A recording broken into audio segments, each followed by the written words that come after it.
what white people do. White Right. people You investigate. Clearwater, You Florida, saw the movies. right? The white people go to the they go to chasing. And you know what? They go to the main. You know what happens? Why white people wind up in Korea in jail? If you just stayed your ass at home, you wouldn't be in Korea in jail. Stay your ass at home. Mind your damn business. That's all it takes. Yeah, but Maynard, that should y'all. Listen, if you in a handicapped spot, you wrong. Sure. If you are a handicapped let me ask you this. Let me ask you this. Your spot, you wrong. You're wrong. Okay. You're right. But let me ask you a question. That white man have a ticket book? He can write. He gonna write him a ticket. He ain't got nothing to do with it. You need to stop and don't bring no. You know what I'm saying? First of all, there's a rule I always try to employ. I look like an asshole arguing with a woman. I don't argue with women. I don't argue with no woman in public. That's a no. Oh, you don't argue with women. Don't do it. It's not you. Hold on, I'm making a note. Don't argue with no woman. Don't bring a whole bunch of smoke with no female. Sorry, babe, I won't argue with you no more. Right? No. You don't argue with your wife in public. You're taking it to a wrong place. I'm talking about if you're in a relationship with a woman, you married to a woman, you date a woman, or just your sister or your mother. Yeah, y'all argue, but I'm saying don't argue with no woman that you don't have no relationship with like that. There's no sense. A man should never have this kind of conversation and bring that kind of energy to a woman. Period. In the story, you look like a fool. Well, I do agree with you, Maynard, but I always like to take it back to here. And somebody said, Lamont, you always talking about slavery. Is that the reality is that, especially in Clearwater, Florida, there was a time not too long ago that a Caucasian man could go into a black man's house and have his way with his wife. So then we should just continue to let that shit happen then, huh? No, I didn't say that. I'm just telling you that we just talked a minute ago about things that are generational, things that have happened, and you're probably right. That man who, again, I've been trying to find his picture because I want to know what he looked like. You know what I'm saying? But mysteriously, if you Google his name, you can't find no pictures of him. Like you can't find half of the pictures of his officers that have shot, you know what I mean, and killed innocent, African-American men. It's always a tough thing. It's funny to me how their faces just seem to not be on the internet anywhere. But when it comes to the homies, you know what I'm saying, we everywhere. The brother I just saw the other day that allegedly had mental issues and shot a police officer, I can't keep his picture off the news. You know what I'm saying? So all I'm saying is Maynard, you're right, that there's no justification for that man to get pushed. And again, I'm late to the party because I just saw the video like yesterday. No. You got it backwards. What? It's no justification for the man to get shot. Not to get shot. I'm sorry. No, I'm saying to get shot. I'm sorry. Totally wrong. Unequivocally. But again, I'm just asking the questions. And here's another example I saw on the internet. Do you all remember seeing, not the one in Ohio, but there was a kid, I think in Houston, Texas, that was putting flyers on the door and him and his homies were cutting grass. Cutting grass, right. Well, I went and listened to the press conference from the chief of police. And the part that you didn't see in the video is that when he gave the police officer his name and date of birth, he was lying. Okay? The young man, I think his last name was Gibson, had like 4 warrants off of his arrest, which is why he was lying, which is why he was giving them all of the bad information. No, I didn't have any ID, and even the people that he was cutting grass with, yep, he was doing the right thing. This is to the police he was lying to? Yes. But see, we never heard that story about, well, the police always harassing the little kids. And could they have been harassing? Absolutely, yes. Possibly, yes. But the reason why the police, he said, I arrested him because he told me that he was born at such and such a date. Today is such and such a date. Those dates don't add up. So why is he lying to me about his date of birth? Well, I think the question is, and Maynard, you can get in on this as well. The question is why do we lie to the police, right? You ever seen did you see the documentary Flint Town? Yeah. Yeah, but he lied because he had 4 warrants. Okay, but we don't know. Wait, hold on, let me finish this part. We don't know. Wait. Because how do we know that the police are telling the truth? Okay. In the documentary, how do we know the cop is telling the truth? We know in the documentary Flint Town, the police pulled over the girl. The girl totally lied. She had no warrant, no nothing, no criminal background or nothing. And he asked, "Why did you lie to me? You had no reason to lie." Maynard, what is the reason why we lie to the police? My answer is we're afraid. We don't want to be afraid. I agree that a lot of times you can be afraid and that can make you tell half truths, lies, whatever the case may be. The other part of particularly like the Flint Town scenario is how many people did they pull over in Flint Town that they didn't use, where everything went the way it was supposed to go, and they didn't use that video. They decided to edit in this one particular instance. I'm sure that there are hours upon hours upon hours of footage where they approached a black person or Hispanic person or any kind of person, and that person was like, "Oh, I'm Maynard Scales. I live here." And they checked it out. And they were like, "Okay, thanks." That's not exciting. That doesn't work for TV. That doesn't make you want to watch. And they threw it on the cutting room floor. And we know, if you watch, for instance, Spudd and I were just talking a moment ago about the documentary Stranger Fruit, the Michael Brown incident, that the police lied. We know that the cop, for instance, you telling me that I should trust the Houston PD when so many police departments have systematically lied on the suspect. We know that the cop that shot my man in the back, Walter Scott, in the back in South Carolina, lied and tried to plant evidence. We know that in Baltimore, the cops went down the alleyway and threw evidence in the ground to arrest the young man. We know in Illinois, in Chicago, that there are 100 and some men who went to jail on coerced confessions where police put guns in their mouths, where they beat them, etc. And all these men, their cases are being overturned because the investigations were flawed. So you want me to believe that this kid he's such a liar and he had all these warrants and he was look, the answer is, when the cop approached him, did the cop say, "I know that there's a warrant for your arrest"? And the answer is no. The same way that when Darrell Wilson approached Michael Brown in Ferguson, he didn't know anything about this alleged strong-arm robbery at all. He wasn't even clued in on it. But all of a sudden, in hindsight, we knew that Michael Brown was some kind of strong-arm robber, and we were trying to track him down. That's bullshit. Yeah, but Maynard, but this is, I think, what Lamont's point is. And this is what I was saying last week, right? Sometimes do we put situations on ourselves by just doing small little things like that, right? I mean, let's think about Florida. They were parked in a handicap illegally. They could have de-escalated the situation. For whatever it's worth, they did not de-escalate the situation. Let's talk about, Houston. The guy didn't have to lie. The boy didn't have to lie. We know why he lied. He didn't want to go to jail. He had, warrants. But if he would have said, "Hey, look, I just want to let you know I got warrants." Let me tell you a situation. I got pulled over by the police not too long ago. This is probably about a year ago. And I had a situation, a warrant actually, in Detroit that wasn't off. It was paid. It was not off my situation. And the dude was like, "Yo, you got a warrant." And when he approached the car, I said, "Look, you might see a situation in my background that says I have a warrant in Detroit because the situation wasn't rectified." He said, "I appreciate you being upfront with me," and he let me go. So sometimes I think it is a matter of de-escalating the situation on our end so that way we don't create these situations, because it seems like we already know Philando Castile, Alton Sterling, Freddie Gray. The police are already afraid of black men, period. They already are afraid. So anything that creates this level of tension, a small amount of tension, is going to only create wildfire on their behalf that says, "Oh, now you've given me a reason to shoot you, tase you,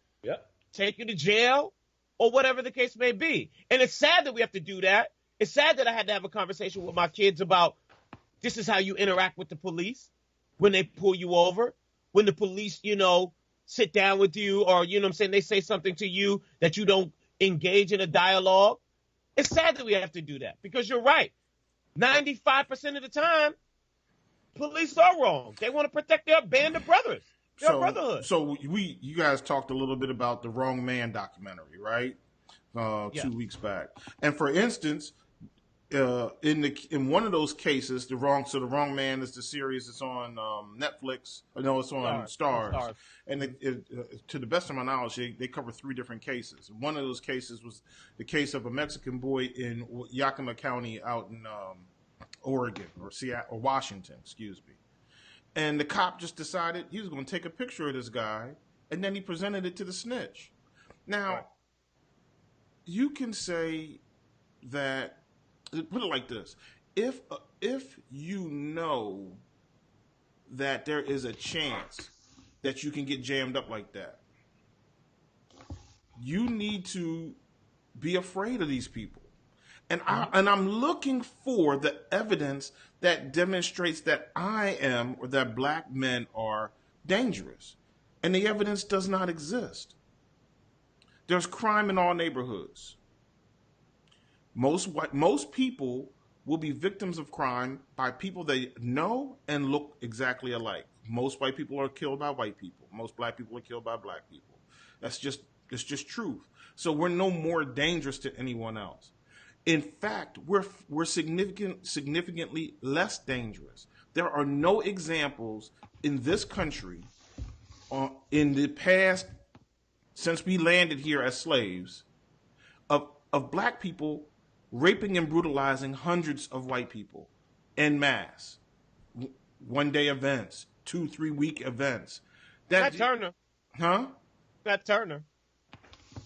All right. An uprising. Is an uprising. But that didn't last that long, but I just wanted to get it was an uprising. But I mean, there are no, if I will shut up for the rest of my life on this topic, if somebody can show me the picture of 400 black people standing around a lynched and burned white body. I'll wait.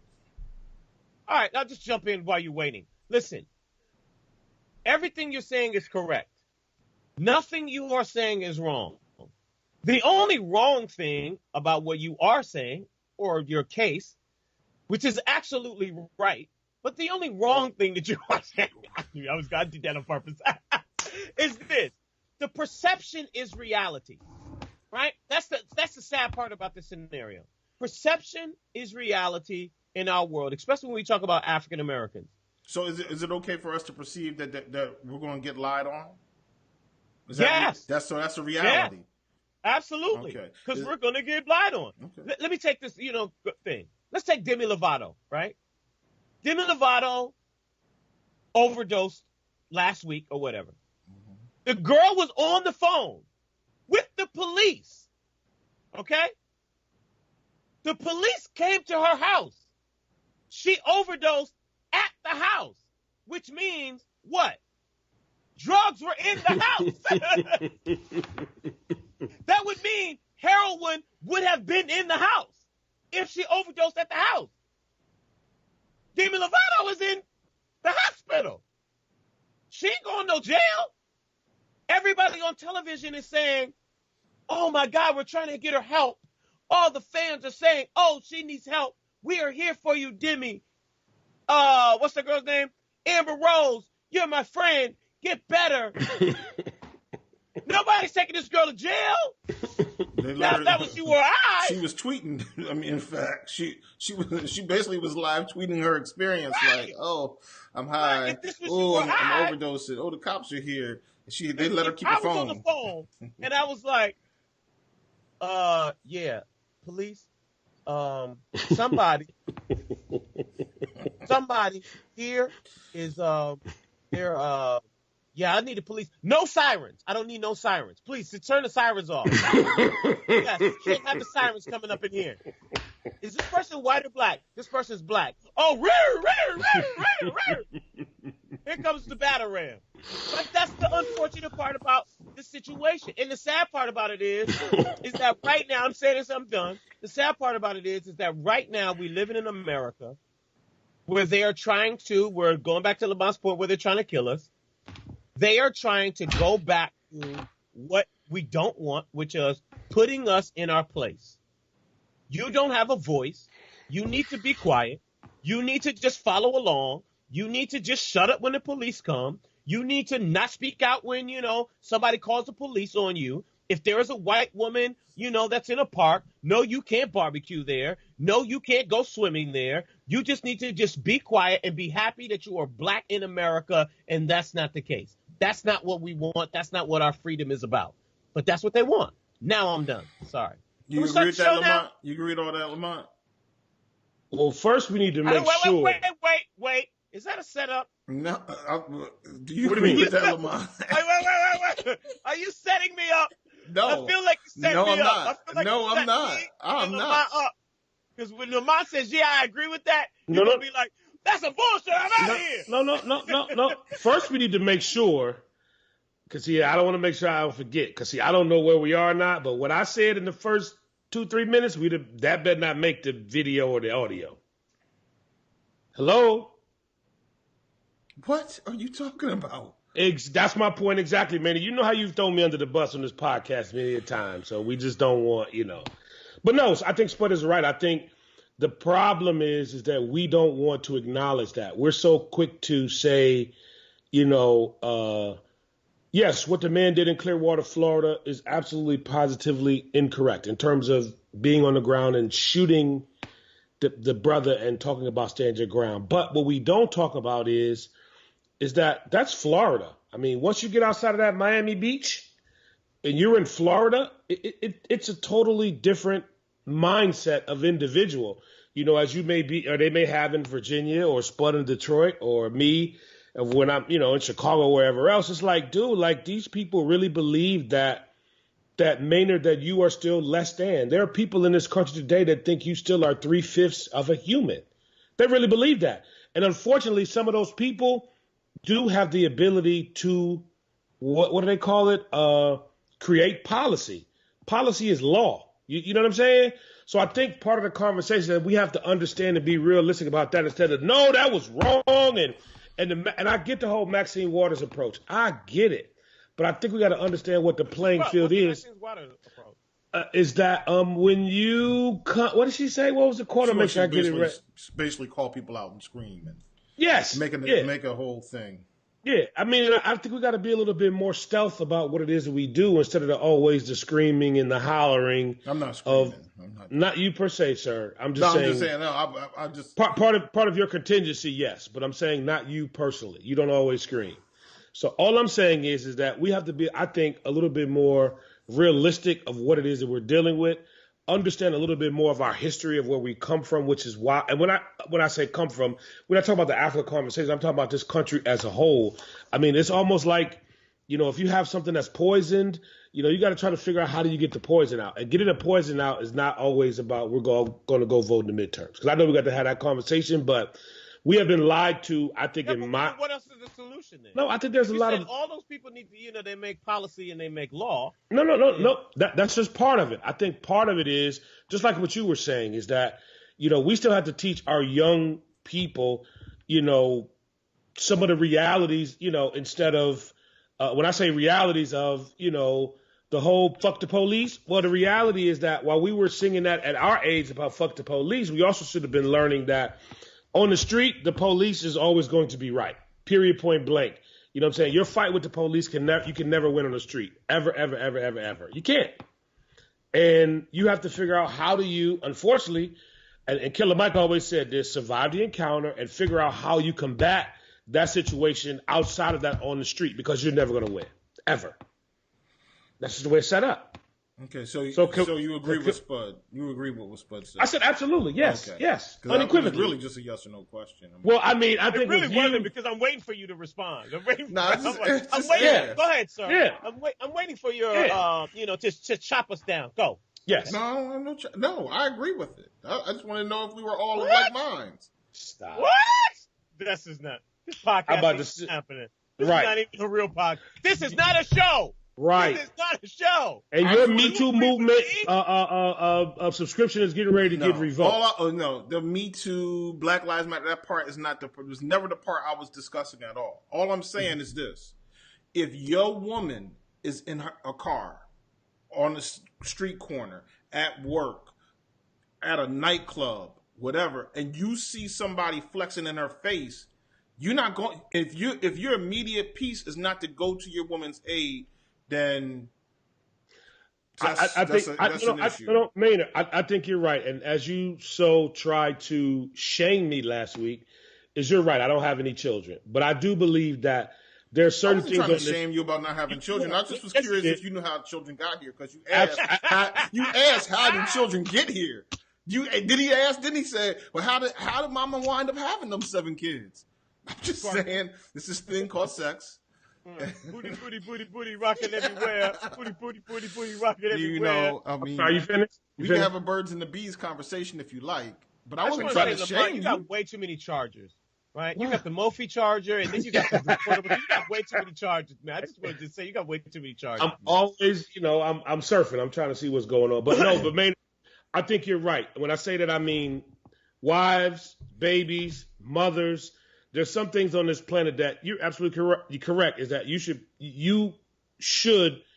be in a position to where, if it becomes fatal, because you're right. You come into my house, I got something really hot for you. You know what I'm saying? Yeah, but that's in your house, right? If you see somebody, you know what I'm saying? Let me finish. And again, we don't have the audio, so I don't know what's what. And again, I'm not saying that it's right, wrong, or indifferent, but the 2 to 3 seconds I saw the homie when he came out, he immediately pushed the white man. Correct? He didn't know what was going on. He didn't ask what was going on or anything like that. He just pushed him. Right? He just pushed him. But so, hold on. Let's ask this question. Let's back up. Where was when the white man realized that they were parked in the handicap? Where was the white man? He was parked outside. He was parked. Doing what? Sitting where? Outside of the store. In his car. Right. And so if he had stayed in his car, for instance. Yes. Okay. So the idea that he decided, you know what, I'm going to get out of my car and approach this woman's car, that's aggressive off top. First of all, if you don't want no problems with nobody, don't even get out your car. Period. End of story. And manager, I'm saying that you're right. And the second thing is there's always more than one handicap spot. So if you was looking for, he wasn't looking for a handicap spot. He was looking for some smoke, as they say. Right. The young people so say. You know what I'm saying? If you got a problem with such and such and so on and so forth, yeah. You can say what you want to say. If he stayed in this car, it's just F you and an F you and an F you and an F you, and it's over with. You get out of your car, you taking an aggressive action. That's already off top. Being doing too much train right there. Mm-hmm. So I think you're right, man. I think you're absolutely correct. Is it just me, or because I feel like white people have gotten a lot more aggressive in these last 20 months? But you know what else? Hold on, before we get to a lot more aggressive in the last 20 months, which I agree with. But there's another thing that gave him the John Q courage. He got out of his vehicle with what? With his gun. He said, you know what? I'm about to, there's only room for one of us in this town. Shoot me, nigger. There's only room for one of us in this town. It's high noon. I'm going to jump out the car and I'm going to, whatever. But had he not had his gun, he'd have been sitting in his car and saying, you know what, these black women, I've seen the videos of them on World Star. They be beating people down. But he said, I would love for him to go to World Star. I would love for him to go to World Star. Guess what? I got my Ruger with me, or I got my Roscoe, or I got my Desert Eagle. I'm going to hop out the car, and I'm going to let them know exactly where I'm coming from. And then when old boy came out, one of the things I saw in the video is the man is waving his arms and yelling and getting all in, he's bringing a lot of smoke to this woman. Again, as a man, and it's unfortunate because you think that cooler heads should always prevail. You would want that. But when somebody is approaching your woman with that kind of energy, you need to off top just be like, wait a minute. You ain't gonna just come up and approach my people like that. Period. End of story. I ain't Mike Tyson. I ain't no big fighter or whatever. But if you approaching my people that way, it's a problem. What are you doing out of your car? You know what I'm saying? So you get out of the car. That's one step. Mm-hmm. If old boy didn't come out to get in the middle of that, how many more steps would that man have taken before he would have reached into that woman's car possibly, or whatever the case may be? He already has shown the propensity to become aggressive, and he felt rightfully so aggressive. Yeah. The word of the day, ladies and gentlemen, is propensity. Would you like to use that in a sentence, Maynard? The likelihood, his desire to, his likelihood. He was, the propensity. He's leaning forward into that. Lamont, look it up and tell me if I'm wrong. It's something like that. I'm looking right now, Playboy. Give me a second. Something like that. I'm trying. I got you. So expand back on the white people have gotten extremely aggressive in the last 20 months. Even when, what was the girl's name? Nia Smith? In the situation that happened at the gas station, that was at the train. At the train station, I'm sorry. On the train. And let me say this about the Nia Smith thing. I don't know. Is it Smith or is it Wilson? I can't recall. We're going to get that young lady's name right. I mean, she deserves to have her story told properly. It's Wilson. Nia Wilson. Nia Wilson and her sister were on the train. And as the train doors open, the man stabbed at both of them, killing Nia Wilson and injuring her sister. And that's a young black sister, 18 years of age, lay dead, and the assailant was white. Now, I don't know yet, and I haven't heard enough about that story. I don't know yet that this is a white versus black scenario. I have an assumption that in many ways this probably is the mental illness scenario. I'm guessing, but I don't know enough yet. So I don't want to put that into the, in the past 20 months, which seems to trail with the Donald Trump presidency, that people are having a lot more angst where black people are concerned. But at least with that story, I think there are several stories that point to the fact that white supremacy against acts of hate against blacks, Jews, Mexicans, and other Hispanics and brown people, Asian people as well, are up in general in the past 20 months. I would agree with that. It's unfortunate. Lamont, did you want to comment off of that before we move on? No, I'm still trying to. I'm just trying to understand why I cannot find a photograph of Michael Dredeka. Is how you pronounce it? Drejka. I'm going back to Florida. That's the shooter. Why can we not? But I know exactly how much money Puff Daddy and Jay-Z make every 30 days, right? I can find everything else, but I can't find a photograph of him. Why is that? Hey, man, I don't know. No, we should know. Can we just not gloss over that? Well, I'm sure because they don't want for anybody to come after him. He's not gonna get charged. In Florida, he did stand his ground. So basically, why when they don't put the information out there about the police officers and put their faces out there when it comes to what they got when they kill somebody. So basically, you're saying they, because you said, well, Lamont, who is they? So you saying that they can just wipe you off the internet, right? Is that what you're saying? Depends on who it is. Okay. You didn't see Mission Impossible this weekend? It's funny you say that. Is it? Can we shout out to Denzel Washington? But I did see. Yes, I did see The Equalizer. Yeah, can we shout out Denzel? Yeah, I ain't mad at Denzel. You know what? Bigger than that, shout out. And I don't know if this was a Denzel move or an Antoine Fuqua move, but whoever decided to put Tashihana Coates' book in there, Between Me and the World, that was so dope. Dopeness. I was like, thank you so very much, and I hope that people see that, watch the movie, and say, I'm gonna go read that book. It made me want to go. It made me say, I'm gonna go download it again and reread it again when I go out of town. Yeah, so I'm just dopeness. I know we supposed to have some sort of format around here, but this is trauma, bro. I don't care what none of y'all say. This is very traumatic. What's traumatic? The fact that you can't see the guy, or the guy that got shot in front of his kid? Just everything. You know what I'm saying? Yes. Now the president is saying that he is going to shut the government down if Congress does not pass immigration reform. I'm like, what do we... I don't know. I don't know. Maynard, one of the things that, we wanted to definitely discuss is the midterms. Midterms are coming up in what? 98 days. 98 days. The question is are we prepared for the midterms? Are Democrats prepared for the midterms? Are we prepared to be able to overthrow the House and the Senate? I think so. I think there are lots of great candidates in a bunch of districts all around the country. I think there's some strongholds that Republicans will probably be able to dig their feet in and keep those districts. But I think that if you really look at it, there's going to be a new blue wall established.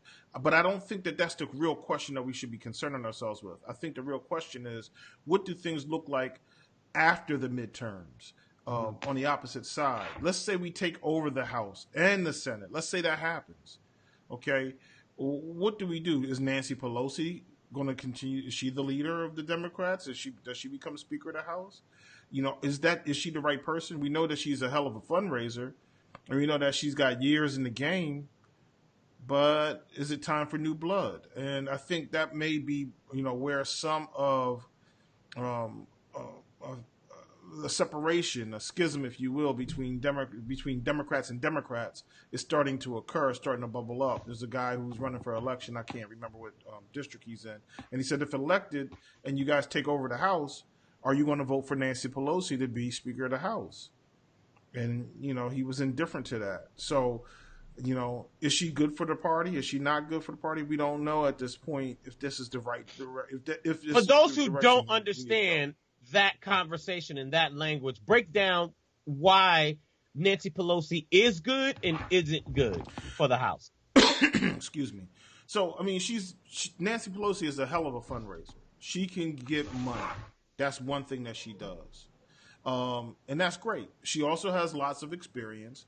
And Nancy Pelosi, she cracks the whip. She is relatively good at getting people to do the things that she wants to further the agenda. Those are good things. The bad things is that she's a lightning rod person that, Republicans love to attack. She's from California. She's from, San Francisco. She's from Los Angeles. She's from places where, the people in the heartland of America say, oh, they're just, what we used to call California a long time ago, the land of nuts and fruits. And they really were talking about homosexuals and, free love and all that kind of thing. So she represents a community and ideas that in the heartland of America seems extremely progressive and out of touch with, Farmer Joe or Joe the plumber guy or whatever, the Nancy or the Sarah Palin wing of the John party. McCain. Right. Well, I think John McCain is probably balancing along with Nancy Pelosi. John McCain is probably a little bit more moderate than right wing, so that probably is not the right person. But I tell you, instead of John McCain, I would say a person that would be able to come out against her name real easily would be somebody like a Ted Cruz. Tom Cotton, those kinds of people who really know how to rile up their base and talk about negative about gays, immigrants, blacks, and the like. And Nancy Pelosi is, the individual by herself that represents all that. Got it. So, I'm uncomfortable. With where you're sitting or what? You need a pillow? No, you used a word I had to look up because I had never heard that word before, and it just didn't sound right. What is that word, sir? You said schism. Okay.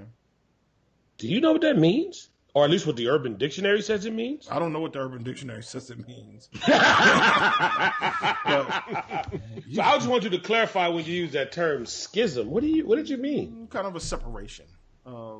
Where I think if you think about it, where the Democratic Party is concerned, in the grand sense of the word, from thousands of years ago or hundreds of years ago, the great schism of the church, when the church split, right? It was between white Jesus and black Jesus? No, it was between. No, just kidding. It was between the Catholic Church and all those who were under the Catholic Church who no longer wanted to be a part of it. And it was the Great Schism. All right, so let me go back to your, after, the midterm. Hold on for a second. Hold on. Now I'm uncomfortable. What did the Urban Dictionary say? Put it like this. It says something very similar to something that would be on Pornhub.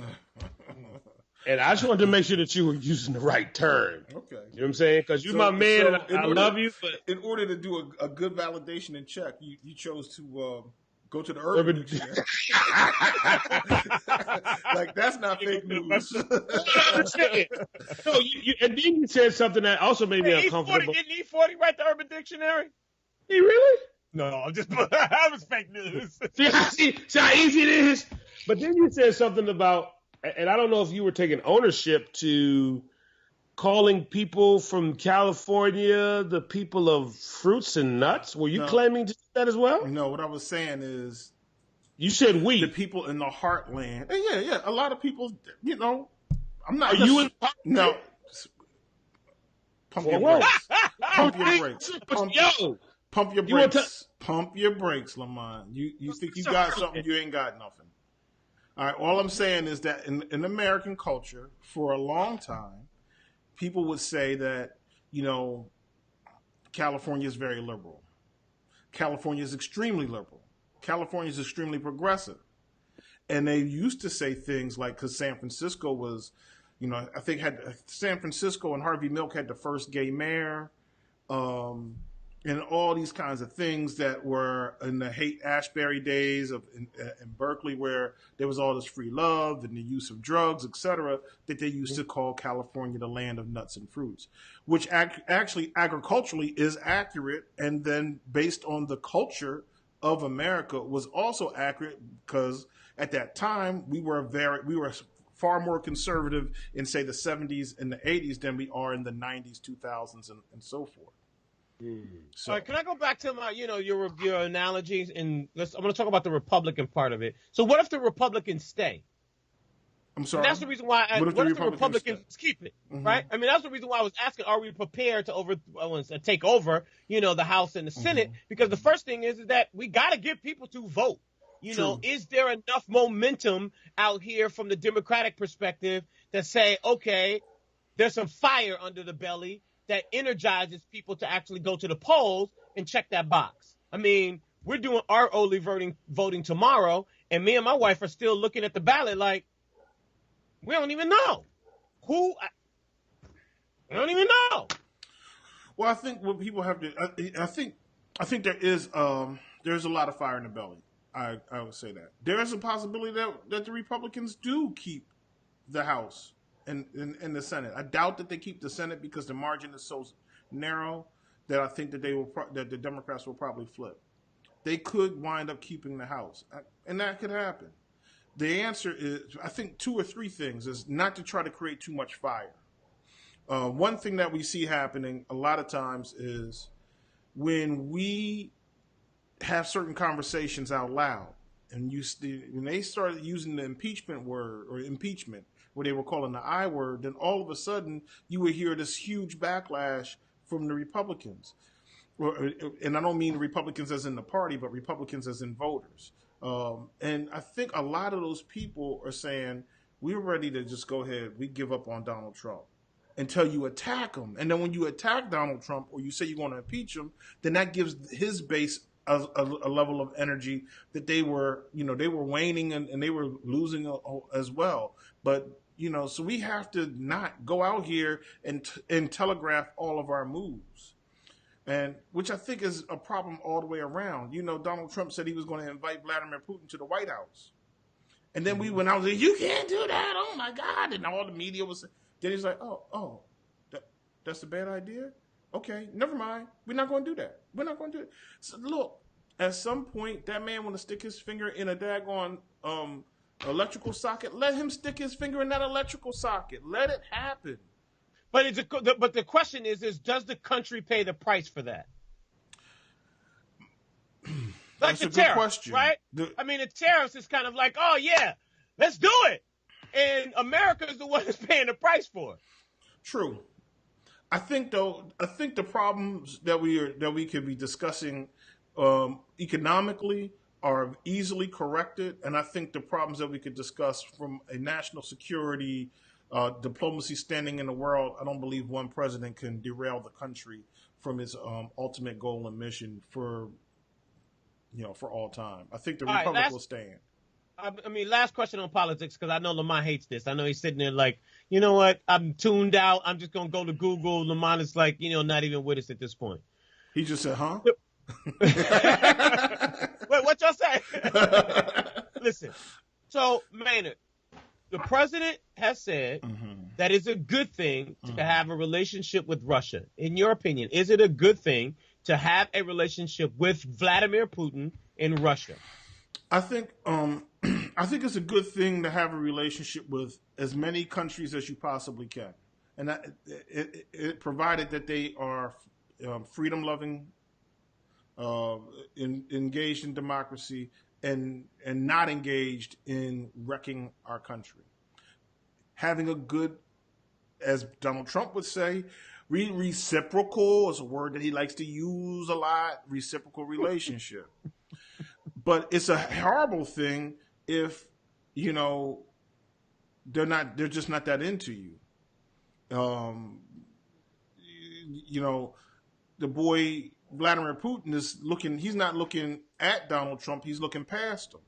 He's saying, how am I going to manipulate this country and manipulate the voters of this country, as well as manipulate the president of this country to my gain? And that's the scary part. What's also very scary is, and thankfully it seems as if we may not have this happen again, but there should not be ever again another private meeting between Vladimir Putin and Donald Trump, particularly as we get closer and closer. And then Michael Cohen is out here saying that Donald Trump was aware of the meeting with the Russians in 2016. So we have to have relationships with other countries, especially superpowers, but we can't do so at the detriment of our own people. All right, so we said we was going to, talk about this live on the podcast, and so I'm going to bring it up, so let's talk about it. Lamont, I'll start with you. Fashion Nova reached out to us and said that they would like to do an endorsement deal with us. Are we going to do the deal? No. No, okay. All right, well, there's your answer. Maynard? Do you even know what Fashion Nova is, Maynard? No.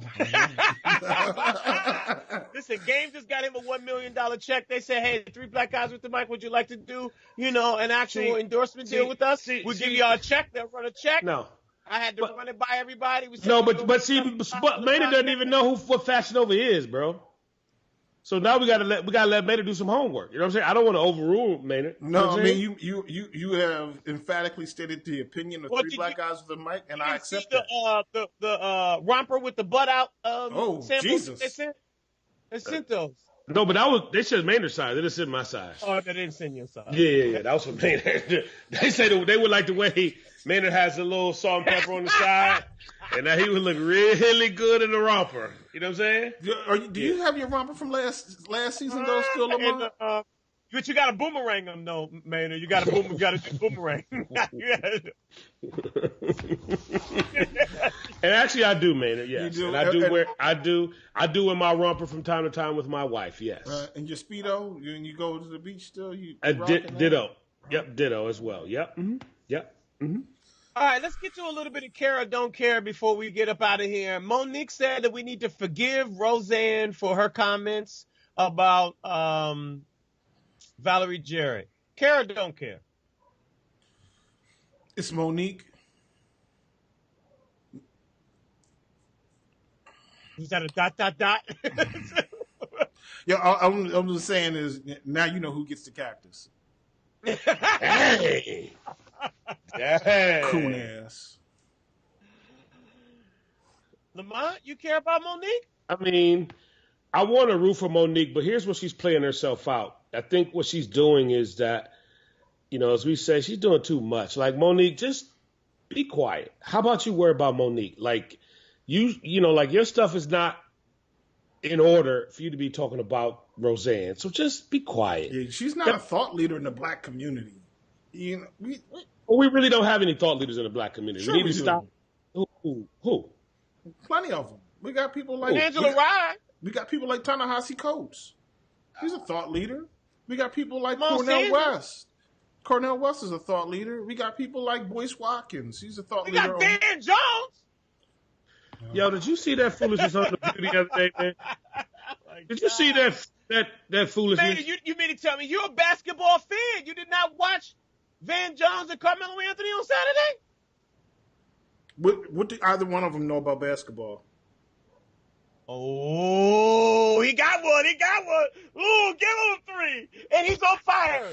Free. Yo, man, Carmelo Anthony has not been Carmelo Anthony's talking about the things that's going on in the black community, man. Right.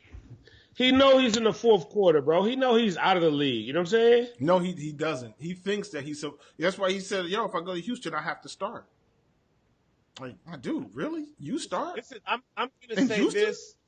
I'm going to say this. Listen, Carmelo Anthony, you should learn from Allen Iverson's mistakes. Which was? When Allen Iverson came back and he went to Detroit and he's like, yo, I got to start and so forth and so on. Listen, you're done. Allen Iverson was done at that point. And I understand you don't need to come off the bench. You know, you MVP and all that other stuff 6 times and all that other drama. But you're done. The thing is, Carmelo Anthony doesn't have to be done. He is a phenomenal player. Inside his brain, he still has it. And that's great. The downside is, in his heart, he doesn't do what's right to get where he needs to be. And all those his last 2-3 seasons with the Knicks, he came into camp like 12, 15, 20 pounds overweight every season. He didn't put out the work that he needed to do to be a star in those last 2-3 seasons. He ran everybody off. I can't play with Jeremy Lin. I can't play with Amari Stoudemire. I can't. Like, yo, he just was doing everything he could to deflect that I'm the star and everybody else is wrong. But, yeah, I am going to be 20 pounds overweight. Carmelo, I need you to call Ice Cube. I need you to say... You a star in the 3-on-3, baby. You a star in the Big 3 league. You star. You're a star in the Big 3. You might want to go to China and mess around and get that $9 million. No. Stay in the States because we need you on the streets in the States. You're out here talking about police brutality and all that other stuff. I need you to call Lamar Odom, bring him back from China. Y'all call Ice Cube. Get y'all Big 3 basketball.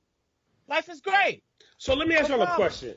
Are they handing out checks in that Big 3? Hell yeah. You think they're doing it for free? No. I mean, are they real think checks? Julius Irving is actually coaching a team for free?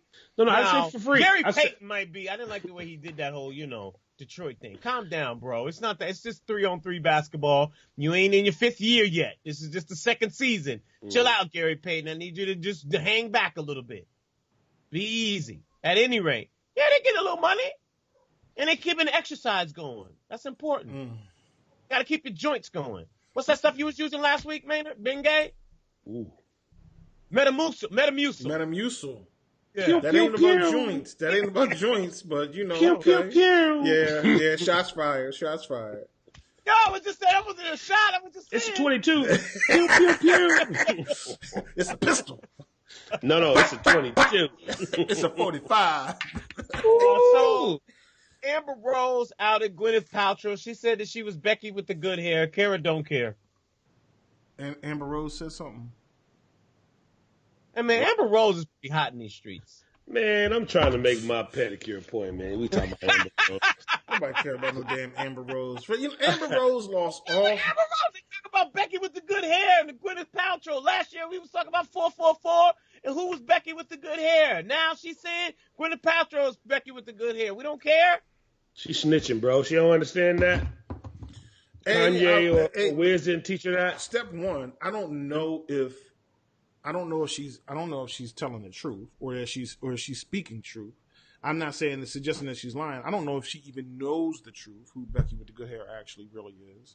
B, if she did, what did the mayor say and Do the Right Thing? Those who know don't tell, and those who tell don't know. Doctor, she's snitching. Take that. Pew, pew, pew. Yeah, it's a 22. Do we care or do we not care that Stevie J and Faith Evans got married? Yo, my dude, let me tell you something. Dog. I'm really upset about this, man. You know what I'm saying? I get the whole love. I get all that. But I'm like, I don't know how to feel about that, man. I'm feeling a certain kind of way, dog. I'm trying to see if you feel the same exact way as I feel. So let me hear why you got a problem with it. I just feel like, and I'm not putting this on Feifei, but it's like, Coretta Scott King and what was Malcolm X's widow's name? Betty Shabazz. I just feel like back in the day we had what some would term professional widows. And I'm not saying that we want Faith to be a professional widow, but it's like, Faith, to some of us, you still Biggie's wife. You know what I'm saying? And I just... Well, and I agree with that. It's not a matter of, because she was married before Stevie J. Right. So I don't have a problem with you being married, but I do believe that Stevie J did work. He produced some Biggie joints. Like, yo. So wait a minute, bro. So you saying Stevie was the homie and Stevie broke the bro code? I mean, did he not? Yeah, I would think that he broke the bro code. I would be like, listen. Not only was there a bro scenario, but that bro scenario in fact led to you getting some checks too. You mad disrespectful. So we need to go. The crazy thing about it is, look this. How does Faith's son look at Stevie J? Right? They playing the Biggie album around the house, and he'd be like, "Yeah, I produced that." Yo, me and your father, me and your dad, we were real cool. Me and your dad in the studio. Me and your dad were together in the studio a couple of times, and I remember, what I'm saying? Hold on, bro. And now I'm smashing your mom. Now I'm smashing your moms. So you saying at Christmas dinner they played Every Breath You Take? Yo. Oh. So hold on though. But let me say this: I would disagree that I need her to be a professional widow, only because God bless Big, but I wouldn't put him on Malcolm Martin status. It's not. No, I was just using those two as an example, and I was saying that at that time, to hip hop, he's not on Martin and Malcolm status. I'm just asking. You asking me? Yeah. To Notorious B.I.G., if you put it to some people in the hip hop community, only in the hip hop community, that's it. He's not on Martin and Malcolm status. Pac is not on a Martin and Malcolm status. You're talking to somebody that think Poor Righteous Teacher was the greatest rap duo. Maynard has no weight or bearing in this conversation, bro. Lamont, please stop, because you don't know hip hop at all. All you know how to do is help move a record, but I remember just a minute ago you were talking about how amazing the Migos were and how sonically it's the greatest thing ever. You don't know anything about hip hop. I'm sorry. Walking for I can't.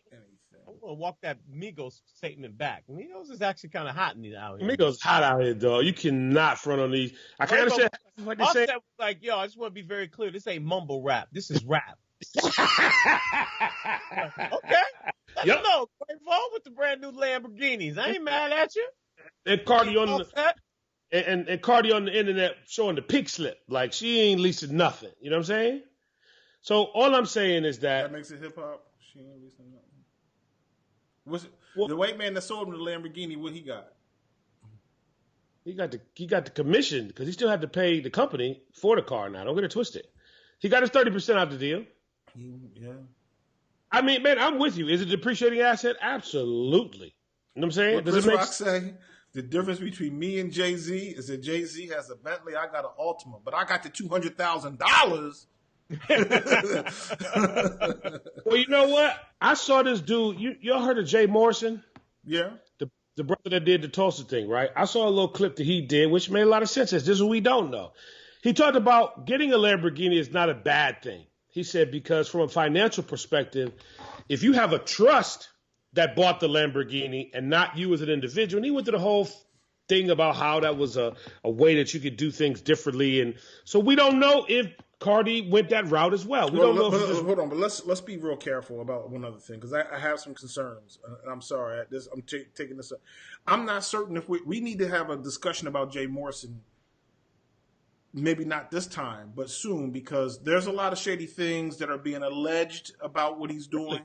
Oh, see, I didn't know that. Yes, that he's been collecting monies, supposedly, allegedly. And I'm not here to say those. I'm just saying there's a lot of allegations out there, and I don't want anyone to take away that we, imply any endorsements of what he's doing with the Tulsa Project. Well, of course. I mean, but but in the same breath, we talk about other companies that are owned by people that don't look like us that do the same thing on a daily. True, but I think people who look like us and may listen to us think to themselves, "Oh, they might have said such and such. I'm gonna look that up, and I'm gonna go and I'm gonna do that or whatever." And I want to be cautious because some of the reading that I've done has made me have a lot of pause. Well, let's talk about that. What did you do to reading? I'm very curious because I'm going to do a little as well. I Googled it to start, and there were several websites or news articles, I should say, that talk about how he's obviously been receiving, or he's put a pitch out to receive money for the Tulsa Project, and that in some instances people have been able to have tried to demonstrate that what he's done is said he's going to create this Black Wall Street, this black community, and he's taking in dollars to build these buildings, and that really it's similar to a Ponzi scheme. So I couldn't sit here in this moment because I didn't know we were going to have this conversation and give you everything. Here's the thing: we didn't know we were having none of these conversations. None at all. I didn't. Yeah. None of it, yeah. But so it's funny you say that, man. And I'm gonna say this, and I'm gonna be quiet because and Spudd, you could probably understand this. So I got a call from a friend of mine, or a friend of ours. I think we all know this particular person. They said, "Hey, Lamar, what you doing?" I was like, "Nothing." "Hey, man, why don't you come down and meet me at such and such?" I said, "Okay, cool." All right. So I went and met him, and I walked to this room. And it was like a presentation kind of set up. I'm like, what the hell is this? I thought we was going to get some chicken wings, bro. Yeah, we're going to do that after we do. Let's go sit through this little presentation. And it was this thing called 5 links. Y'all remember that? Yeah. How long ago was this conversation? This might have been a few years ago because after that I deleted and blocked this person's number that was in. You not taking his phone calls no more? Never. No, I'm good. So no, I'm just saying, like, when they start talking about, well, Lamont, you can go out and you're a good seller and you can go out and sell electricity and we got these new cell phones, you can go pedal. And I'm like, hey, but look, yeah, I'm like, we're pedaling. The thing that, and this, if we're talking about the same person, this has always amazed me. This one person that I know you know, was at the top of the record industry at one point. Oh yeah. Well, we're talking. No, I know you're talking about, but there's another person that we all know that But go ahead, keep going. But he was at the top of the record industry. One of the guy. Huh? Like number 2 guy. Well, I mean, put it like this: he was at the top of one of the labels that we revere. Not necessarily the number 1 person, but amongst the biggest executives that we revere at a label that is legendary in the team that took his position. What? What? Am I not right? That wasn't a shot. That's naming names like you getting close. You getting close. That was actually close. Yo. Keep going, man. Keep going. Lamont, am I wrong? No, you're right. That's at this point, I feel like Move on to the next level. No, because I want to finish the Ponzi scheme part because. But I'm afraid now because now names have been named. It's funny. I'm just saying that people of these 5 links, I read not too long ago, so many people went to jail, bro. Yes. Like, that was really like real serious. It's crazy, man. Let me say this to people. Certainly, there are real estate opportunities that can help bring you money, right? You can buy a house, you can fix it and sell it, and you might make money off of that. You could buy a house and rent it, and you can make money off of that. You could, set up some kind of sales organization that, is like a middleman, company. Hey, we got balloons over here for sale and people over here who need balloons, and I just kind of broker in between and sell the balloons to people. But by and large, the idea that I'm just going to sit at home and wait till this check come in, and you guys are working and I'm not even working. You're not going to get rich for not working. I still haven't discovered how that works. I have not discovered how somebody can just say, all I do is sit at home and wait on a check, and it works, because at some point that stuff runs out. I don't think you understand. Yeah, I'm about to say, you don't understand America, my dude. Like, that's what Lamont does. What do you? No, I'm saying, like, can I go back to something real quick before I go? Because I know you want to finish the Ponzi scheme thing. Yeah. I'm sorry, you guys. This is so not what we really should be talking about. But Maynard, isn't it amazing how Lamont is always invited into some rooms that we're never invited into? Maynard, Lamont is always either at he does his taxes in the hotel. I mean, he's always on the ninth floor with Dr. Ben. Everybody uses in the music business. If you can pay that $1,200, everybody uses the tax man in Philly. In your town, Lamont, you are always in a room with someone in the Hamptons, or either at the Four Seasons, or either at the horse track. Right, at the race. We're never invited into these areas. When do these meetings happen? Is this golf course stuff that we don't know about? That's not true. I told you all about something that's happening. BET Awards, Stellar Awards, Grammys. Yeah. That's not true. Vincent Herbert. Speaking of Vincent Herbert. Yeah, hold on. Let me ask you this. So why didn't you go to Wyoming this year, Lamont? Honestly, I had a nail appointment, to be honest with you. I had to get into my nail technician because, I got my feet have to be a certain kind of, you know what I mean? When they put the gel and all that stuff on the bottom and, get the dead skin off, it's hard to get an appointment, bro. That's it. So what are you going to say bad about Vince? Let's be nice to Vince. Listen, man, I love Vincent Herbert, but let's speak about his wife. I thought we're not supposed to talk about wives. Is she in the media? Was she on a TV show? Was she on a reality show? Was this Tamar or was this Delta? You fly Delta all the time, Lamont. Was this the Delta era or was this a Tamar era? I saw that. But here's the deal. Hold on. Before you say anything, Lamont, I'm sorry. Excuse me. Spud, nobody else knows what you're talking about yet. Oh, no, everybody knows. No, hold on. Everybody knows. Hold on. Tamar was on Delta. Mm-hmm. They said that, she was a little mouthy. Mm-hmm. And the captain came over and was like, this is how we do things here. This is what I run here. You just live here. All right? Shoot program is basically what the captain of Delta said. And so now she's saying that the captain went off on her because she was black. So it was a flying by while black scenario. And when my wife showed it to me, she was like, oh, my God, we can't fly Delta because of white man and all this. I said, listen, man, was this a Tamar thing or was this a Delta thing? Maynard, did you see the video? I saw the video. And your response? And based off of her past experience, because we're not allowed to use that. And I heard the chief down in Clearwater say this. In the case of the brother who got shot, we can't talk about the background of the man who was the shooter. But in Tamar, of course, they say, well, Lamont, we know how Tamar's been in the past, so blah, blah, blah, blah, blah. So, we got to remember it's a black woman, so we can use her past, but not the white guy who's a shooter in Florida. So go ahead, man. Or the captain who was white. Or the captain who was white. We can't use his past. So all I can say about the whole first, let me speak. I love Miss Kim Spence. Thank you. She's a sweetheart. Thank you. But if the cheapest ticket is Delta. You on Delta? I'm sorry. They ain't, so as far as I know, Kevin Hart owning the airline in Soul Plane is still a fictitious story. There ain't no black airlines as far as I know. So you're saying you would sell your blank for a very cheap price is what you're saying? Or some sort of financial gratification? I'm sorry. What was the blank? Was that ass or was that? No, that's what I was going to let him fill it in the blank. No, because you just said, look, you're looking funny, man. But you just said. I don't know if that was. If you got to fly somewhere, look, can I fly somewhere on a black airline in America? Stop. I didn't ask about black. You said if Delta had the cheapest ticket, you were flying. Mm-hmm.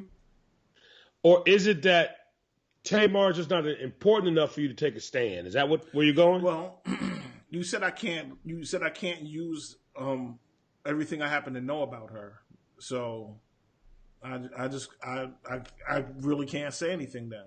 Well, here's what I'm gonna say. You know, and you know, we all are frequent flyers, and what I do know is that at the end of the day, once you cross that threshold and get on the plane, the law is that pilot. Right. That's his plane. Whatever he says, no matter what anybody else says, the captain, you know, first and foremost. So I feel like, you know, again, I wasn't there.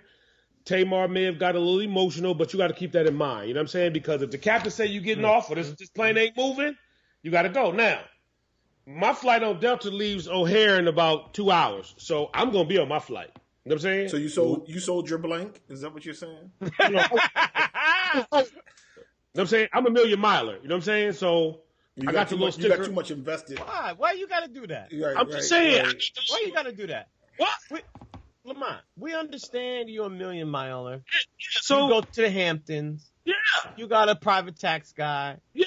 He's not private. You can pay as well. Okay. Okay. You eat at Morton's. You eat at Lully's. You hobnob with, you know, very, very, very, very rich transsexuals. We understand that. What? Ooh, we shaking tables now. We shaking tables. Ooh, we shaking tables. Take a break. Can we take a break? Wait. Yo, Lamont, I didn't say it. I didn't have nothing to say. Was that not a true statement? Where am I? This is the second true statement that I said. To the Donald Trump. Let's gloss Lamont, Maynard, last week, didn't Lamont said, oh my God, we were all up in with the transsexuals and the gangs and all of that stuff. We know you, but not just the regular ones. You don't get down with the regular ones. You on the Caitlyn Jenner ones. That's the level you're on. Under advice of counsel, I have to say no comment. That was fast. Jesus. Okay, go ahead. I'm listening. I'm with you. Let's get to the cactus, ladies and gentlemen. Somebody said some stupid shit. Yo. And they got to choke on their words. Pop, pop, pop. Maynard, who's getting the cactus? Monique, but never mind. This is a little bit more interesting to see you and Lamont have this conversation. So I see my cactus time. I'll just let y'all know it's Monique, but Lamont. I reclaim my time. Reclaim my time. There you go. Lamont, you on live. Go ahead and let them know. Can we do some shout outs? Because we didn't shout out anybody. Yeah. My dude, you have to defend yourself. What do you mean? From what? What are you talking about? I mean, he got you out here with transsexuals and transgenders and highly. Everybody knows that. Yeah, here's what I'll say is that, you know, people who have a certain sexual orientation, that's their thing. It's all cool because me personally, I look at people as people. Some people, you know, have a Jewish faith. I don't have an issue with one of my neighbors. I don't say, oh, you're Jewish. You know, you go to the synagogue on Saturday, so I'm going to look at you funny. No, it's not. It sounds like a Republican pivot right here. No, it's just what it is. I mean, because Maynard, he eats rice and beans, which I think is the most disgusting thing on the planet next to chitlins. I don't discriminate against Maynard because he eats like little black things in his rice. So let me ask you a question. Is rice disgusting? No, the little black things that you put in the rice. Beans disgusting? Beans are disgusting? Well, I think it's source of protein. That you call them peas. You eat red beans and rice? You go to Popeyes and get that red beans and rice? Oh. You've never eaten red beans and rice? That's my word. No, sir. Because to me, I believe, that's because the Lely's at Morton's. Double Eagle Steaks at Del Frisco's. Del Frisco's. What's funny is that I almost stopped at Del Frisco's. I was in Vegas, and I was like, you know what? Man, we going to Del Frisco's. Did you go? I saw the menu. I was like, no, we ain't going to Del Frisco's. We going to Fremont, baby. We going to Fremont Street, baby. Fremont is $9.99. time for the steak and lobster. Nah, man, you got to run up in Del Frisco, especially that Vegas one right there. What's that? Yeah, you got to run up in there. Where is it? So you go off the boulevard, and then you go down. You don't even go a whole mile. Like a Flamingo almost. Yeah. Oh, so is it in one of the hotels, right? It's the next street over. Oh, okay. You see how I got off of that? You see how, does that work pretty good? Go ahead, Smitty and Conway. I just want to. Can we shout out? Conway lessons are working. Yes, so what's your shout out? We go ahead and get your shout out. Can we shout out Barack Obama, man? At the On the Run tour show in FedEx Field. Can we shout him out? Well, let's shout out Michelle because she caught him over in France and then came back and caught him here. So it's like B-Rock out here living, man. You know what I'm saying? While we stressing and worrying about what T-Rupp and the gang are doing, you know what I'm saying? B-Rock is out here living. So I'm a little afraid, though, for the production company because one wrong movie is a bad look. You talking about On the Run? No, I'm talking about when they actually do a movie. Production joint. Their production company, when they produce a movie, if that movie flops, it's going to be... Oh, you talking about for Barack and Michelle? Yeah. Oh, no, they don't care about that. I totally just... They need to care about that. Listen, you didn't like The Purge, all right? No. You didn't like The Purge, right? Speaking of The Purge, Maynard, did you see The Purge? No. Here's what you need to do. I'm going to overnight you one of my extra Fire Sticks, and you need to watch The Purge. So Wait. What? Wait. Maynard, we need you to go to the movies and watch The Purge because what we don't do is pirate any we don't do any pirating or anything like that. We're not watching illegal movies on the Fire Stick. They're illegal. They're on the internet. The Fire Stick is just a gateway to the internet. Correct? Anyway, so The Purge, and Spudd, help me if I'm wrong, when I'm sitting there watching this, and I'm watching the black man who's the dope dealer on Staten Island, the government experiment on how they're going to kill all of the black people in this project, and I'm thinking about what Jay said, that the project was about a project, and I'm just looking at all of these things that they're feeding to us. They really are trying to kill us. Am I wrong? And in the movie, they were killing us. Well, I think there's a lot of truth in there trying to kill us in general. We talked about a lot of things. Maynard is on the "they're trying to kill us" train. What? What did you say, Maynard? They are trying to kill us? Yeah. Yeah. What is this world coming to? Y'all see the I posted it the other day, the cop that tased the brother. Oh, yeah, when he was handcuffed? He was handcuffed. I saw that. For no reason. I mean, the brother was really doing absolutely nothing. Just he had his hands behind his back. He's trying to kill us. That cop's trying to kill us. So a couple of days ago was the 1-year anniversary of the movie Detroit. And I remember when I went to go see that movie, and I had to ask my mother and grandparents, I was like, why me growing up in Detroit, I never heard of this story. Heard about the riots, but this particular story itself. But I went back on the Fire Stick and watched it again. I mean, this is historic. This is in the 60s, bro. They're trying to kill us. Right. Exactly. But we're dangerous. Yeah, this ain't new. I'm low key, and this is, the 40 acres and a mule concept. Another group of people got something like 40 acres and a mule. We call them the American Indians. Oh, yeah. They got their reservations, and their numbers keep going down every year. And what happened with was it with the blankets? What they put in the blankets, Maynard? The smallpox, yellow fever. Yeah, I just think that. Here's the question I should say, because I think it's important to be able to touch on this before we go. Why are they trying to kill us? They never intended for us to be here. First of all, they never thought we would make it this long. They thought that we'd come here, we built the country as slaves, and then we'd die off or go away, and it would, they would just have the fruits of our labor. Like, hey, you guys built this. This is great. Now go take these 40 acres and this mule and go out here to the outer land somewhere. And, no, I want that back.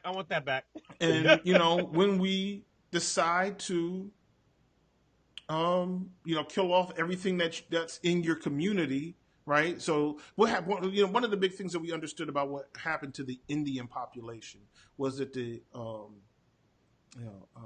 train started to help create the country, meaning that as the Union Pacific and other train companies started to put train stations in communities, that was starting to help to create other parts of the country. But what also happened is that white passengers would just ride through these Indian lands and shoot buffalo and other animal from the back of the train, just for sport, just for fun. And what that did was it made it difficult for these people to actually have food. The buffalo would die in the middle of the landscape somewhere, and the birds would eat it and it would rot. And that was what the Indian was using as food, and so that kind of screwed it up. All right, what does that mean to us? Had we gotten 40 acres and a mule, I'm afraid that we would be in the same scenario, that they would have put us somewhere. But why do they want us to? Shut up, Spudd. So why do they? I didn't say nothing. I was looking at something. I'm waiting for you to finish. Okay. Why do they want us dead? Because we. Why are you so uptight, man? What's wrong? I don't know, man. Just leave me alone. I'm uptight. I do that. I do that. I'm eating a grilled cheese sandwich. So anyhow, I think because we represent the one reminder of their original sin, and you can't shake it. Even if you say to someone who says, "Well, I wasn't born, 300, 400 years ago. I never owned a slave. But I represent what your original sin is. America's original sin is slavery." Should we hate all white people? No, absolutely not. Absolutely not. It's listen. It's the people that look like me that I would throw in the trash for some white people. How many? 4, 5, 6, maybe. Stop. No, not at all. No. It's more than that or less than that? More than less than. No, we shouldn't hate. Cat Williams said you need your white friend. We shouldn't hate anybody. Who said that? Cat Williams. Cat Williams is crazy. So. Cat's always high. We shouldn't be hating anybody as a group, and we should understand that, like they say, most of these people don't even understand that they're part of something, and they're not actively doing it. But a lot of people are passively allowing racism to occur on a daily basis, and they just look and say, "Oh, I'm so sorry." But should we hate Mike Pence? Because he's active and he know what it is. He got it popping. I don't know if I want to. You know what? I don't want to hate anybody. I don't want to give them that energy. I can work against them. I could not vote for them, but I don't want to hate them. Somebody coming through your bedroom window in the middle of the night trying to hurt you and your baby. I'm gonna hurt them. You should hate them. Yeah, you should hate them. Mm-hmm. So let's stop lying and say we shouldn't hate people. That's that Martin Luther King foolishness. We should hate some people. We should. It's okay. But all white people, no, not at all. I'm sorry. What's the Martin Luther King foolishness? Oh, let's kumbaya. Let's love everyone. Let's build a statue in D.C. We shall overcome someday. That kind of thing. Lamont, be very careful. What you mean? I'm just saying, That's what he said. I know, but you're saying it's foolishness, which means that you're prepared to say that you're going to do something different. And there's country clubs and there are restaurants that you ain't going to be allowed to come back up in if people think for some reason that you some kind of militant activist. So, you live a life where you deal with these people. And it's funny you say that too, because actually me and my wife, we say this all the time, is that a lot of these establishments that I frequent, if my credit card did not work, or even where I live, if we weren't able to pay the taxes, that it's economics, bro. You know what I'm saying? I think we're in a space and a time where as long as you assimilate to the environment and you can afford to be in that space, you're okay to a degree. But fully, am I coming to Christmas dinner? Maybe, maybe not. Not with some. I'm going to give you all a story. And Spudd, where we at? We at about 2 hours now? No. Something like that. No, we're not. So there was a place that we used to go to, and she's going to be mad when I tell this story. You all have been recipients of some of the photographs of some of the wonderful food that they have. I would go there once a week. I did the math. The money we would spend was astronomical. So one day, we go outside and we see the police outside. What the police doing out here? It's 3 or 4 of them.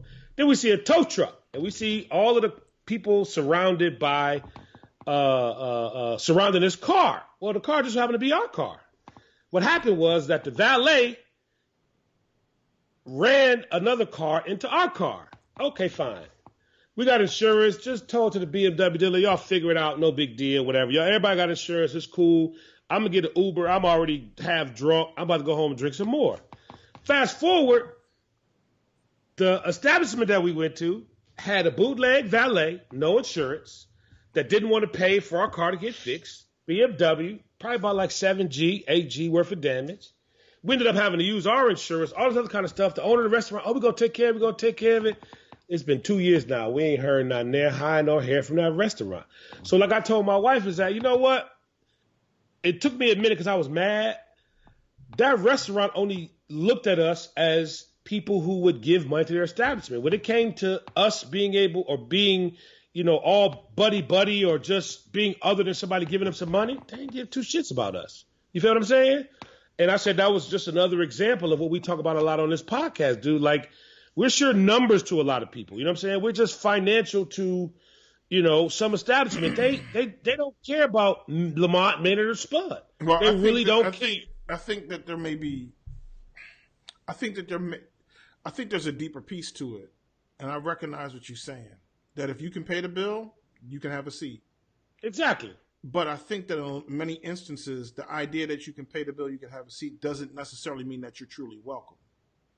Okay. My point exactly. Because no, what I'm saying is, if you can pay the bill, you can have a seat until I no longer want you to have a seat. Right. Exactly. Or until somebody else who would pay the exact same bill shows up who I prefer more. Right. Gentrification, by the way. So there's I saw something on the internet the other day that said it was a meme. It said to be African American is to be an African without culture and an American without privileges.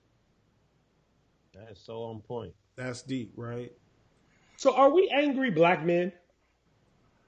I got a right to be hostile. I mean, I think you're angry, Maynard, but Spudd, are we angry? Damn. I'm angry. I'm sorry. We're not a collective group. We're just no. I don't think on this. Are you? Well, then fine. You think I'm angry? Are you angry? That's what I want to know. What do you think? Am I angry?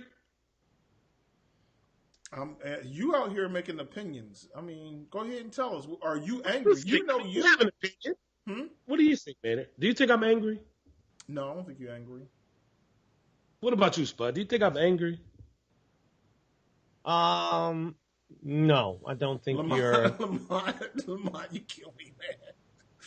Spud. He basically was like, "Does this dress make me look fat?" Put us on the spot. Is that what I said? A little bit. Cool. I'm down. Okay, we good. I'm angry. But you should be. We all should be. We all should be angry. Or I only use the word angry.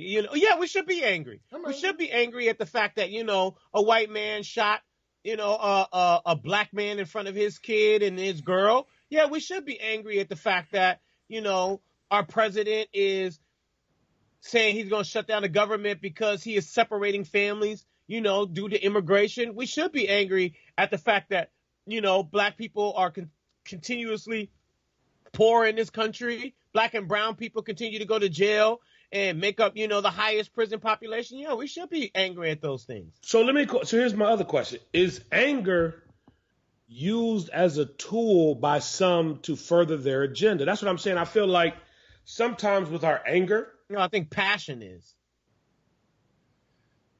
No. I think I hear what Lamont is saying. Are you saying, Lamont, sir, before I put words in your mouth, that allowing us to be... Pause. You said words in your mouth. Pause. Okay. Oh. Before I assert something that you did not say, but let me just check. Can we say that? Insert pause. I said assert. Okay, assert. Okay, cool. All right. Oh, goodness gracious. So a minute ago you were okay with transsexuals and the transgenders, but I can't just say before I put words in your mouth and just pause. What I'm saying is, for me, just like with anything else, I just have my opinions, and I just wanted to say, what I think I hear you saying is that as long as we remain angry, somebody is actually pushing buttons to help keep us angry. And that does a few things, as you said last week. That stress can kill you. Mm-hmm. That confusion can keep you unfocused. Mm-hmm. And then you exert energy being angry or being mad that mm-hmm. produces little to no result. Mm-hmm. Yes, and here's my other thing. It's just so hard for me to believe. Like, I'm getting ready to go celebrate a young African-American male who just graduated from high school, and he just got a 4-year scholarship to Harvard, full ride, the whole shebang. And I've always said this on this podcast, and people I talk to, is that these stories are not as few and far between as we're led to believe, but we're continuously fed, anger and despair and I'm just trying to understand, like, if we go to any news outlet that we consume on a daily basis, it's just a steady diet of things that I think over time is going to show is detrimental to our health, and not just us as Black people. I think time it already has shown that. Right. So I don't know, and I try my best not to be angry because, again, I'm slow to the Florida shooting. It's so much that was popping off over here that I didn't really know that happened. But then when I saw it, and then I saw the camera of him falling to the ground and his baby right there with him in the store, I started flashing back to Michael Brown. You feel what I'm saying? And I'm just like, and then I saw, Reverend Al was talking to Trayvon's mom and dad. What's their names again? Tracy is his brother's name? Yeah. I forgot the mom's name. Don't want to be disrespectful, but I guess Jay has a documentary getting ready to come out, right? Yeah, that they produce of some sort. Yeah, so it's just like, these stories are just, it's just like it's a cycle, bro. And it's like, it goes back to my favorite movie, and people laugh at me. Gone with the Wind. No. Gone with the Wind, Fabulous. Nope, Rosewood. Wasn't Ving Rhames in Rosewood? Yeah, the one that just got the pistol put in his face and been in his own crib. What was the movie with the Wang Chung? Come on, let's Wang Chung tonight. Come on, everybody, Wang Chung tonight. Made it. Made it. I'm pointing at you, made it. This is your guy right here, right? Everybody, Wang Chung tonight. Oh, God. All right, we out. Hold on. Can I get my shout out? Yeah, my man. Don't shout out to my man Jason. Wait. Who said anything about shooting? Jason Pollock did the documentary Stranger Fruit. It's available on I think it's on Netflix and Stars. But Stranger Fruit is a follow-up to the investigation of Michael Brown's death in Ferguson, and it's very good. I think you guys would enjoy it. I recommend it. There's a lot of great information. Michael Brown was murdered by Darrell Wilson, the police officer, who was not found guilty, or he wasn't even really truly brought to trial. 4 years ago, upcoming this week. So shout out to Jason Pollock for shining a new light on it and trying to keep the information out there. And also shout out to my homegirl Serena Williams. The other day she tweeted me that your homegirl? Yeah. She tweeted me good night, and I was like, that was so sweet of you, Serena. I just thought that was sweet. She's a very nice and sweet person. That's all. Hey, shout out to Fat Joe for saying that Jay-Z is the greatest rapper of all time. Shout out to Fat Joe. Greatest of all time. Oh, I'm sorry. I'm getting a correction. Oh, Serena tweeted that to 10.5 million people. Never mind. She didn't say that to me. Sorry. I didn't think so. But we're going to let you have that. I just felt special when I got it. We out, ladies and gentlemen. We'll talk to you again next Tuesday right here at Three Black Guys with the Mic. Go to the Facebook page. Get in on this conversation. Shout out to everybody who comes to the Facebook page. We love it. Continue on. Keep the comments coming. You can make comments on the website as well, but that's facebook.com/Three Black Guys with the Mic. ThreeBlackGuysWithTheMic.com. Go grab yourself a t-shirt or a mug or a hat or anything. We out. We'll do it again next Tuesday. We holla.